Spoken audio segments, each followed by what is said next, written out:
teman-teman, ketemu bareng kita di Bincang Santai Himpunan Mahasiswa Ilmu Administrasi Publik. Pastinya bareng kita di bidang partisipasi politik. Salam kenal teman-teman, aku Maudy Triwahyuni. Aku Tiara Karisma Putri.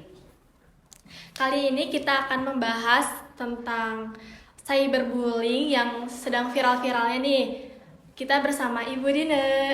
Halo, salah satu dosen ilmu administrasi publik yang pastinya luar biasa banget. Ibu, apa kabar Ibu? Alhamdulillah baik, Teteh. Apa kabar? Alhamdulillah. Sebelumnya makasih banget Ibu udah mau menyempatkan waktunya untuk Oke, bincang santai sama-sama. bersama.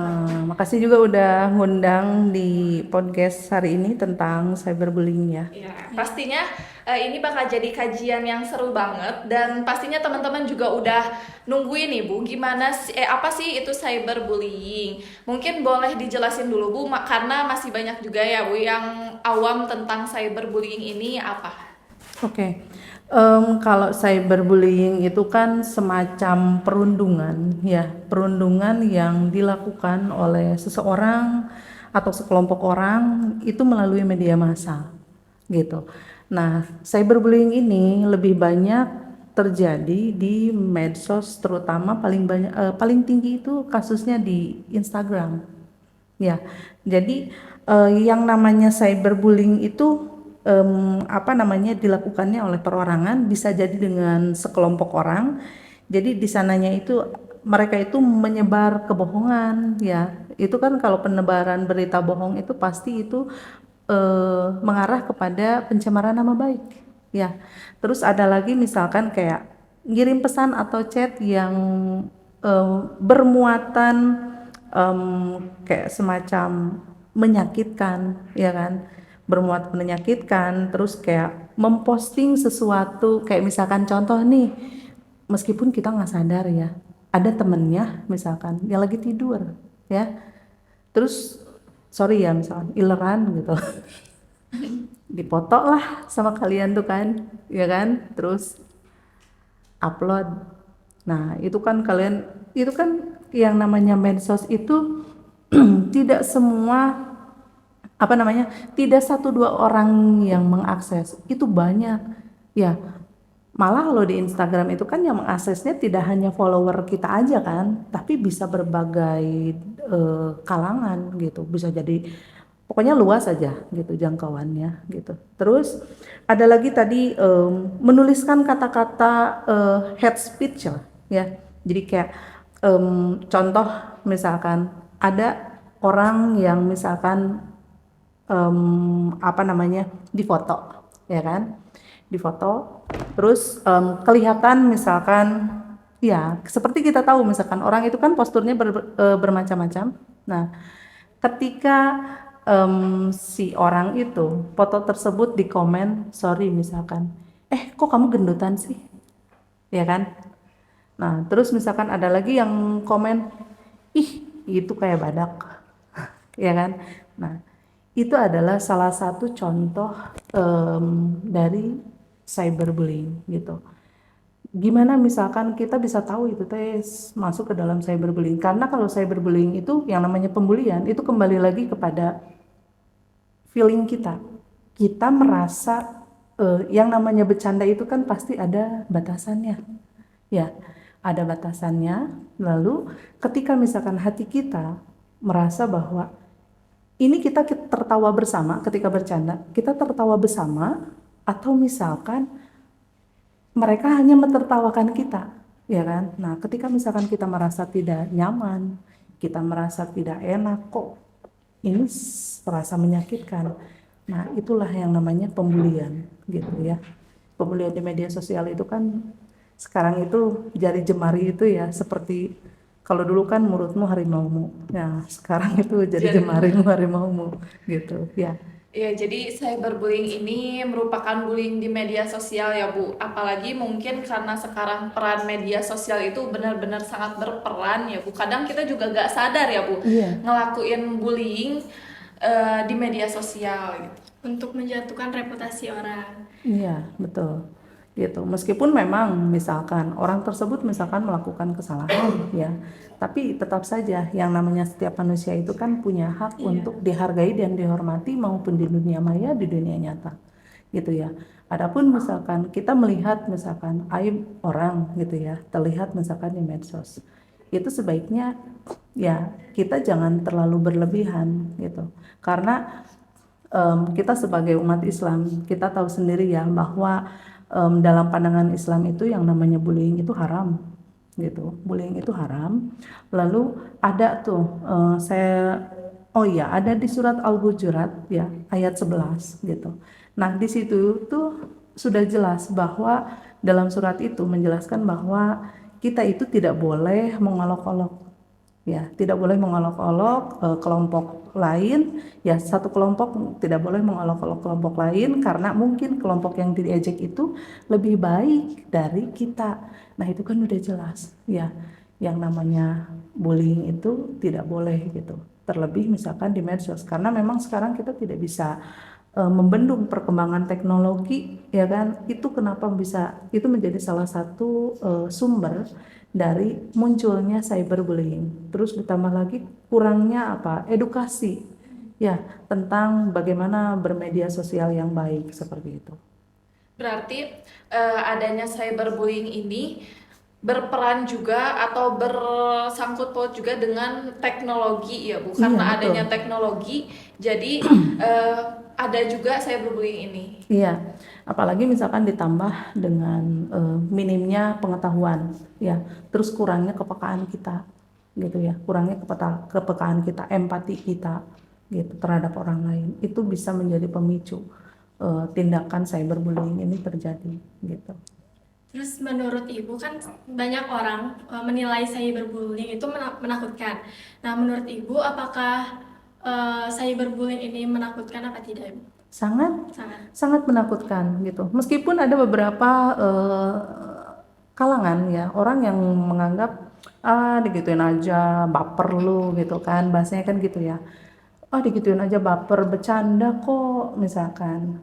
Nah, coba kita lihat misalkan ada beberapa kasus bahayanya cyberbullying itu adalah salah satunya merusak terhadap kesehatan mental ya, di mana orang itu pasti nantinya kalau misalkan orang kan mental tiap orang tuh beda-beda ya, mental tiap orang tuh beda-beda, ada yang kuat, ada yang misalkan ketika dibully itu dia mengantisipasi sendiri, ibaratnya ya udah dia blok. Misalkan kalau Instagram itu kan komennya itu dimatikan gitu ya. Tapi ada juga orang yang misalkan mereka punya trauma sendiri. Misalkan dulu dia punya trauma apa? Karena kita tidak tahu orang itu hatinya seperti apa gitu ya. Jadi kalau misalkan ditanya cyberbullying itu bahaya, sangat bahaya. Apalagi kalau misalkan kayak sebagai mahasiswa itu ketika misalkan kita ketika dibully terus kita jadi kayak terpuruk gitu ya, itu bisa ngaruh ke nilai akademik kan. Nah itu ngaruh ke nilai akademik. Terus contoh-contoh lain kayak misalkan artis-artis ya, artis-artis yang kalau kita lihat mereka itu udah perfect banget, itu tidak luput dari pembulian ini ya gitu. Kalau misalkan tadi yang kata Ibu bilang antara lelucon gitu kan, kadang orang-orang itu gak sadar mereka melakukan bullying, padahal mereka menganggapnya itu lelucon gitu. Iya. Padahal aslinya buat orang juga itu suatu tindakan bullying juga. Nah, gimana sih Bu ngebedain antara lelucon sama bullyingnya? Nah, tadi saya sudah sampaikan bahwa yang namanya gimana sih misalkan cara membedakan antara lelucon atau misalkan itu masuk ke bullying ya. Kembali lagi ke hati kita gitu ya. Makanya kenapa kan ada ya istilahnya berkata baik atau diam ya kan. Nah, sekarang di era teknologi canggih ini kita mengetik kata-kata yang baik atau diam gitu ya. Cukup misalkan ya udah, oh gitu, oh ya udah gitu kan. Ada yang seperti itu kan. Tapi ada juga orang yang memang mereka tuh seperti senang aja gitu, mancing-mancing, ya kan? Ya, mereka itu senang mancing-mancing gitu, senang untuk komen-komen ujaran kebencian seperti itu. Meskipun misalkan dia anggapnya itu bercandaan, padahal belum tentu juga. Tiap orang itu menanggapinya seperti apa? Seperti yang saya bilang, tiap orang itu punya cerita hidupnya masing-masing. Bisa jadi apa yang menjadi apa namanya tuh, apa yang menjadi ungkapan orang lain ke seseorang itu bisa jadi akan membekas atau mengingatkan kembali terkait dengan kayak apa ya, semacam luka lama gitu ya, semacam luka lama, ada trauma sendiri misalkan gitu. Contohnya misalkan si anak si A misalkan dulu pernah mengalami kejadian apa gitu, terus ketika dibully ya, itu langsung misalkan ya, itu yang tadinya dulu dia itu berusaha ya, kasus tersebut misalkan dulu dia sudah berusaha untuk menyembuhkan diri sendiri gitu ya, ternyata disulut lagi orang-orang yang iseng seperti itu bisa jadi akan membangunkan kembali traumanya dia gitu, dan itu sangat bahaya gitu, karena yang namanya bully itu bisa mencapai ke dampak yang paling parah itu adalah bunuh diri gitu ya kan. Banyak kan, kayak misalkan di luar negeri ya ada kan selebgram bunuh diri gara-gara dibully. Terus kayak di Indonesia ada selebgram yang capek banget dibully, terus dia itu gimana coba, dia istirahat dulu dari medsos, bener gak? Terus dia nonaktifkan kolom komentar, nah seperti itu ya. Berarti karena sekarang susah banget ya Bu ngebedain antara lelucon sama bullying, jadi mending diem aja kali ya Bu ya, karena daripada lebih menyikut ke orang gitu. Iya.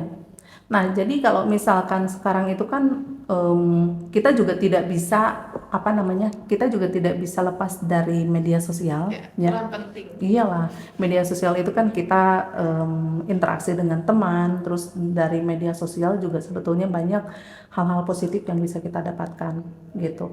Jadi kalau misalkan ada yang seperti itu, makanya kenapa kita harus pintar-pintar memfilter teman gitu ya. Memilih teman yang di medsos itu penting. Jadi kayak jangan asal Asal tambah temen iya, aja. asal tambah atau segala macam, kan kita tidak tahu ya background orang itu seperti apa. Kalaupun misalkan kita tahu, misalkan dulu misalkan oh dia tuh teman SD gitu ya, kita juga nggak tahu kan, ini perkembangan usia itu kan pasti akan ada perubahan gitu. Terus kayak untuk menghindarnya itu kayak misalkan kita jangan coba-coba men-share data pribadi yang terlalu berlebihan. Jangan coba-coba sharing masalah pribadi secara berlebihan, karena Curhat. iya, curhat tuh jangan berlebihan, biasa aja. Jadi kalau saya prinsipnya, misalkan kalau masalah sedih ya, semua orang juga punya kesedihan kan. Iya. Gitu. Jadi saya lebih baik keep sendiri aja gitu, karena ketika misalkan kita segala diposting, ingat bahwa media sosial itu adalah dia punya jejak digital yang susah untuk dihapus ya kan. Apalagi misalkan teman-teman nih ya yang masih kuliah, walau alam nanti bismillah lah ya, mudah-mudahan ada di antara teman-teman ini misalkan yang menjadi tokoh publik ya kan. Itu kan dilihat, bener gak sih? Dilihat, ternyata dulu dia gini ya, ternyata dulu dia tuh orangnya tuh emang seneng ngomong-ngomong kasar kayak gitu. Misalkan dia ujaran-ujaran, misalkan dia marah, dia ngetik sendiri gitu ya, meskipun dia di disensor sendiri gitu ya, atau misalkan pakai bahasa plesetan, tetap aja. Makanya kita juga harus pintar, karena kita nggak tahu yang namanya jejak digital itu, emang harus hati-hati gitu, harus hati-hati banget. Kalau cara meminimalisir cyberbullying gimana, Bu? Nah, kalau misalkan cara meminimalisir cyberbullying itu ya, kalau misalkan pertama ya, misalkan kan ada seperti macam di profil medsos itu kita mengaktifkan kayak semacam mode privasi ya. Ada misalkan mode privasi, terus yang tadi gimana kita bisa memfilter teman di medsos gitu ya. Terus jangan juga pokoknya sebelum memposting itu pikir baik-baik dulu deh, ini dampaknya nanti gimana gitu, apakah nanti kita akan dibilang, mau nggak sih misalkan ketika postingan kita itu kita posting apa nanti ada yang bilang ya alay kan nggak mau ya. Jadi pokoknya apapun berpikir dulu sebelum kita posting, jangan spam, jangan curhat berlebihan gitu ya. Terus yang terpenting jaga etika ya, ketika kita misalkan memposting apapun gitu, jaga etika. Terus misalkan hati-hati yang namanya postingan di media sosial yang menimbulkan sara. Nah, itu teman-teman sudah tahu ya, ketika misalkan ada yang menyangkut ke sara itu udah repot deh urusannya ya, udah repot urusannya. Bukan masalah misalkan gampang tinggal minta maaf, enggak begitu juga ya, tapi tetap walaupun misalkan kita minta maaf gitu ya, misalkan kita menjadi tersangka terus misalkan minta maaf, tetap saja jejak digital itu pasti ada gitu. Terus info pribadi itu nggak boleh terlalu vulgar dibukakan di medsos gitu ya. Terus harus bisa menyaring kata kunci lah gitu ya. Kan sekarang kalau nggak salah ada ya, jadi kayak misalkan nyaring kata kunci itu misalkan, jadi gimana nih misalkan kayak di Instagram itu kan komen-komenannya itu parah ya, apalagi yang pengguna Instagram itu kan sekarang bukan hanya anak-anak remaja, dewasa, itu anak-anak kecil. Iya. Gitu. Jadi jangan sampai misalkan kita jadi kayak dosa jariah gitu, paham nggak? Kita ngetik kata-kata kotor terus dibaca sama anak kecil, terus nanti anak kecilnya keinget lagi itu dari kita, misalnya gitu ya. Kalau misalkan dari sebenarnya penyebab dari pelaku cyberbullying itu kenapa sih Bu? Kenapa mereka bisa melakukan cyberbullying gitu? Itu apa penyebabnya Bu? Nah, kenapa mereka bisa melakukan tindakan cyberbullying ini? Salah satunya adalah yang tadi, perkembangan teknologi yang tidak dibarengi dengan adab.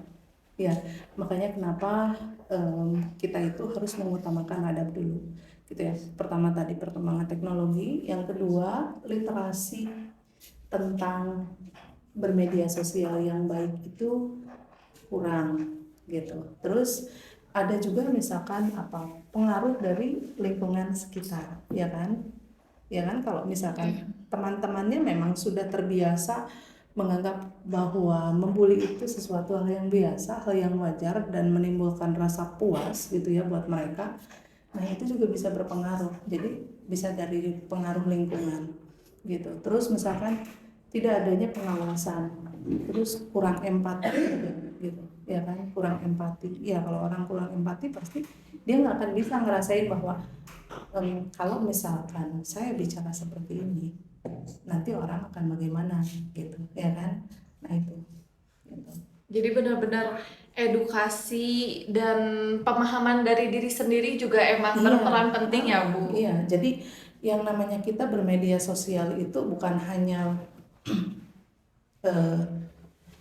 bermedia sosial saja, tidak gitu. Tapi kita juga kan ada aturannya ya, seperti kayak negara kita itu kan negara hukum. Ya, semuanya sudah diatur kok gitu ya. Dalam Islam pun sudah diatur ya, segala macam perbuatan kita dari mulai bangun tidur sampai kita tidur, benar nggak? Itu sudah diatur gitu. Termasuk hal pembulian ini gitu. Ngomong-ngomong soal edukasi, bagaimana edukasi kepada pelaku cyberbullying yang di bawah umur? Nah, kalau pelaku cyber di bawah umur itu baiknya biasanya gitu ya, itu harus dilakukan secara pendekatan ya, pendekatan. Kalau misalkan anak di bawah umur nih, berarti harus pendekatan yang lebih bagus kepada orang tuanya. Iya. Jadi misalkan mau itu misalkan pelaku cyberbullying ya itu orang dewasa kah, anak-anak kah. Ketika misalkan kita jadi korban cyberbullying tersebut, caranya ya kita salah satunya kayak ngelapor. Buktinya itu ya kita harus ada jam berapa gitu ya, jam berapa, dan misalkan itu tentang apa kontennya segala macam gitu, tinggal laporkan. Misalkan kalau misalkan anak di bawah umur misalkan itu lapor berarti ke orang tuanya, ke gurunya gitu ya. Kalau misalkan kalian di kampus gitu berarti teman-teman harus lapor ke siapa, ke dosen gitu ya. Jadi jangan diam aja gitu ya. Jangan diam aja, karena cyberbullying ini tidak bisa didiamkan, itu merusak mental gitu. Berarti kalau untuk anak di bawah umur mah emang benar-benar peran orang tua tuh penting banget iya, ya Bu. jadi harus ada peran orang tua untuk mendampingi, karena seperti kayak misalkan di luar negeri itu kan ya, penggunaan gadget pada anak itu nggak kayak di Indonesia, bener nggak? Iya, nggak kayak di Indonesia gitu. Kalau di Indonesia makan ya udah yang penting anak anteng main handphone gitu ya, nggak rewel. Ternyata anak itu melihat komen-komen yang tidak baik dan dia tiru gitu. Makanya itu pentingnya pengawasan orang tua gitu. Yang bukan saja anak-anak, teman-teman juga misalkan pengawasan orang tua ada, diri kita sendiri juga kita harus mawas diri gitu ya. Cara bermedia sosial yang baik itu seperti apa gitu. Kalau hukuman nih Bu, kalau hukuman yang untuk di bawah umur pelaku cyberbullying ini gimana Bu? Karena kan kadang pelaku di bawah umur itu ada keringanan kah atau bagaimana? Kalau pelaku di bawah umur itu kan ada ya yang namanya apa namanya pemberdayaan perempuan dan anak ya. Nah itu, nah biasanya itu mereka itu dilakukan semacam apa namanya, ditemukan dulu dengan tenaga ahli ya, psikolog ya, gitu.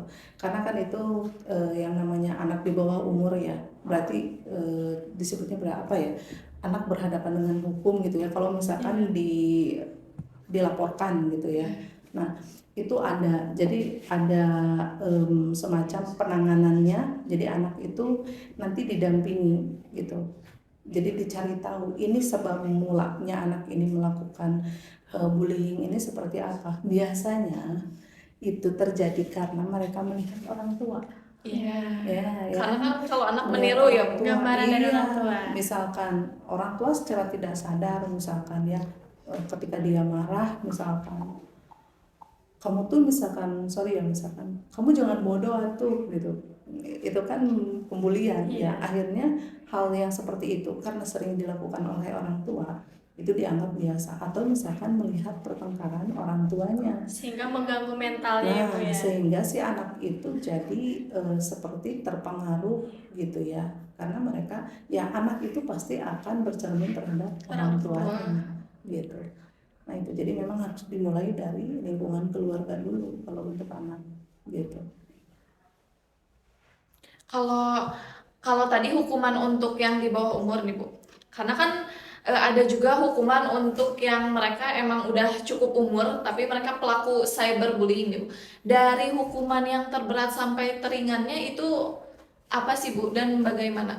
Kalau misalkan saya lihat ya, ada di Undang-Undang ITE ya nomor 11 tahun 2008 bahwa yang namanya apa namanya korban dari pembulian ini ya, itu mereka dilindungi oleh hukum, yaitu seperti misalkan ada yang namanya hukuman itu maksimal selama 6 tahun ya, terus dendanya yaitu maksimal 1 miliar gitu ya.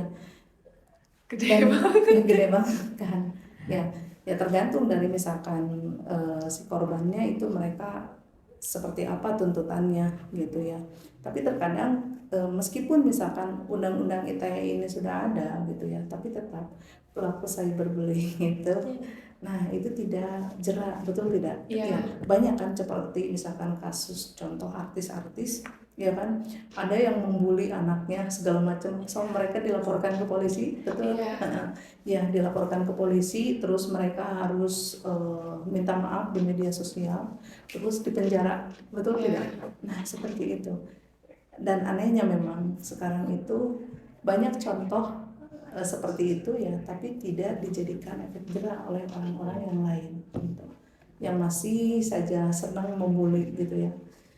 Jadi yang namanya di medsos itu yang jadi sasaran empuk bulian itu artis, Iya, sudah pasti ya Bu ya. Selalu. iya selebgram gitu. Terus kalian juga mahasiswa tidak luput dari pembulian kan? Iya benar. Saya juga dulu tidak luput dari pembulian gitu. Tapi tenang aja.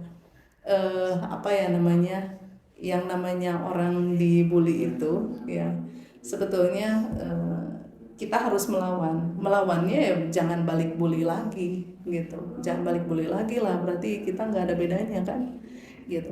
Kita melawannya dengan apa? Tunjukin prestasi gitu. Iyalah, karena nanti itu akan kelihatan ya, misalkan biasanya yang membuli itu rata-ratanya tidak lebih baik dari kita. Iya, tidak lebih baik dari kita gitu.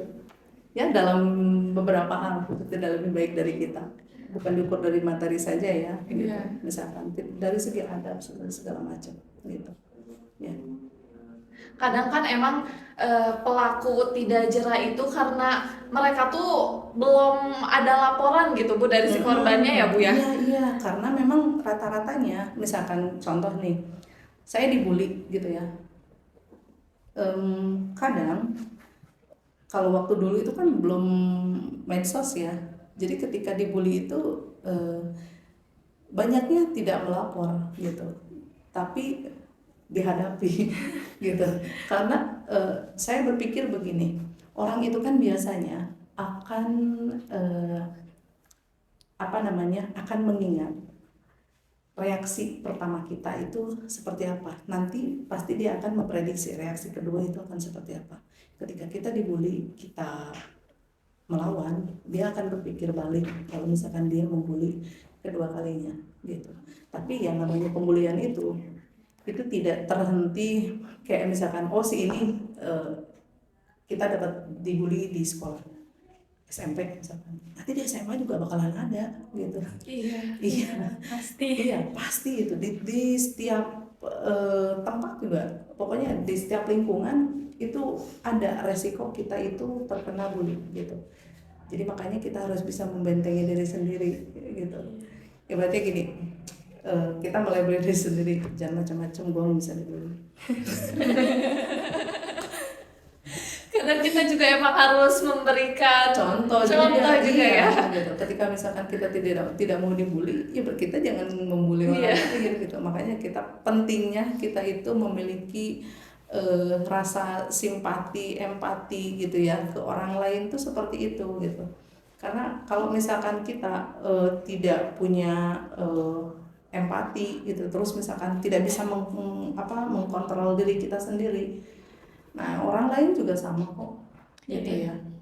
Pasti kalau misalkan kita ingin diperlakukan baik oleh orang lain ya kita berbuat baik. Tapi juga ada yang jahat, ya itu kembali lagi kita hadapi gitu ya kan, kita hadapi. Tapi tidak semua masalah itu harus kita hadapi. Ada juga misalkan biarkan gitu, seperti misalkan di medsos, kalau dihadapi misalkan dengan cara kita ikut memaki, terus misalkan kita nantangin ya kan, Malah makin-makin. nah itu malah makin parah gitu. Kalau mau ya sudah, kita privat saja, terus kita hapus pertemanan gitu kan ya, terus kita jauhi komunitas-komunitas yang menyebarkan kayak ya kebencian seperti itu lebih baik dibandingkan dengan kita masih tetap ada di lingkungan mereka gitu ya kan, diblok aja. Karena menjaga mental kita sendiri itu juga itu lebih penting gitu. Menjaga mental sendiri lebih penting daripada menjaga Perasaan orang lain gitu. Makanya kenapa Itu kan ibarat gini, ini handphone saya, gitu Iya. kan. Saya tidak mau diganggu oleh orang lain. Ya, ketika misalkan ada orang yang kok dia kalau di medsos gini ya, mulutnya tajam gitu, jarinya tajam gitu. Ya sudah gitu. Kita tinggal tidak bisa berteman gitu kan. Ya, ketika misalkan ada yang di grup nih WhatsApp, obrolannya gini amat ya, menyudutkan saya misalkan. Apa susahnya kita keluar dari grup itu? Iya. Ya kan? Nggak dosa kok. Gitu. Malah lebih baik ya, Bu. Malah lebih baik karena apa? Itu menghindari kita dari apa namanya? Rasa dendam. Nah, rasa dendam, terus kayak trauma berkepanjangan juga, ya kan? Kalau lama-lama kita dibully juga nggak bagus gitu. Jadi lebih baik tinggalkan, jauhin seperti itu. Ya. Oke, mungkin ini pertanyaan terakhir sebelum Ibu closing nih, Bu. Kadang orang-orang yang menjadi korban bullying itu mereka belum tahu kemana dan harus bagaimana mereka melaporkan pelaku bullying ini secara umumnya ya, Bu. Mau itu di kampus atau mau di luar kampus itu bagaimana? Oke.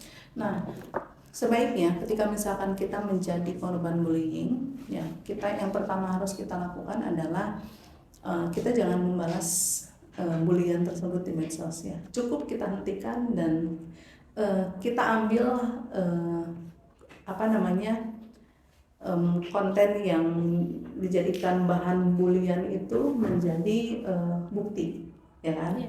Nah, dari situ kita minta misalkan pendampingan dari orang-orang terdekat, misalkan boleh orang tua, boleh teman gitu ya, pokoknya keluarga seperti itu.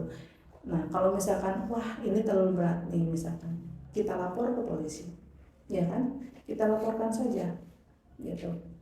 Karena apa namanya, ada undang-undangnya kok, ya kan? Ada undang-undangnya dan ini bukan sesuatu hal yang main-main gitu. Negara kita itu melindungi ya, melindungi masyarakatnya, terutama misalkan dalam hal bermedia sosial gitu.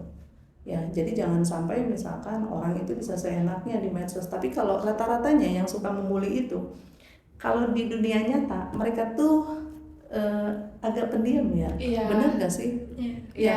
Jadi mereka tuh lebih mengekspresikan dirinya itu di medsos, ya kan? Nah, seperti itu rata-ratanya gitu. Jadi mereka itu cuman ya bukan apa ya?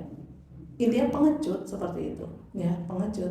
Karena kalau misalkan kita balik lagi ke ayat Al-Quran yang tadi, orang yang membuli itu dia tidak sadar bahwa yang dibuli itu lebih baik dari dia. Iya, yang dibuli itu lebih baik dari dia, gitu. Cuman dia tidak sadar aja, gitu. Ya. Jadi jangan takut ya, Bu, untuk melaporkan pelaku bullying. Kalau misalkan kayak di kampus nih, misalkan kalian dapat bulian nih dari teman, kan itu dampaknya pasti akan besar ya. Salah satunya pasti mulai tidak percaya diri, terus misalkan kayak memisahkan diri dari teman-temannya gitu kan. Kayak contohnya misalkan kalian ada gap-gapan ya, contoh circle ini, ketika misalkan ada si A, kalian sama circle kalian jangan sama si ini dong, kan. Nah itu kan wah parah kan. Nah itu gimana caranya? Misalkan kalian bisa, yang namanya di kelas itu kan pasti ada teman yang lebih dewasa, bener gak? Iya. Ya meskipun dari umur kalian sama, tapi pasti ada yang dewasanya ya. Iya. Bisa ada yang menjadi penengahnya gitu.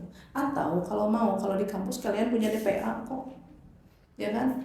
Kalian punya DPA gitu, itu bisa. Terlebih lagi misalkan pembuliannya yang berkaitan dengan fisik ya. Nah fisik apalagi yang lebih ke mengarah kepada kalimat-kalimat yang berbau pornografi ya, seksual. Itu kan kemarin tuh kalau teman-teman ikuti sosialisasi mata kuliah PPKS. Nah itu ada kaitannya ya kan.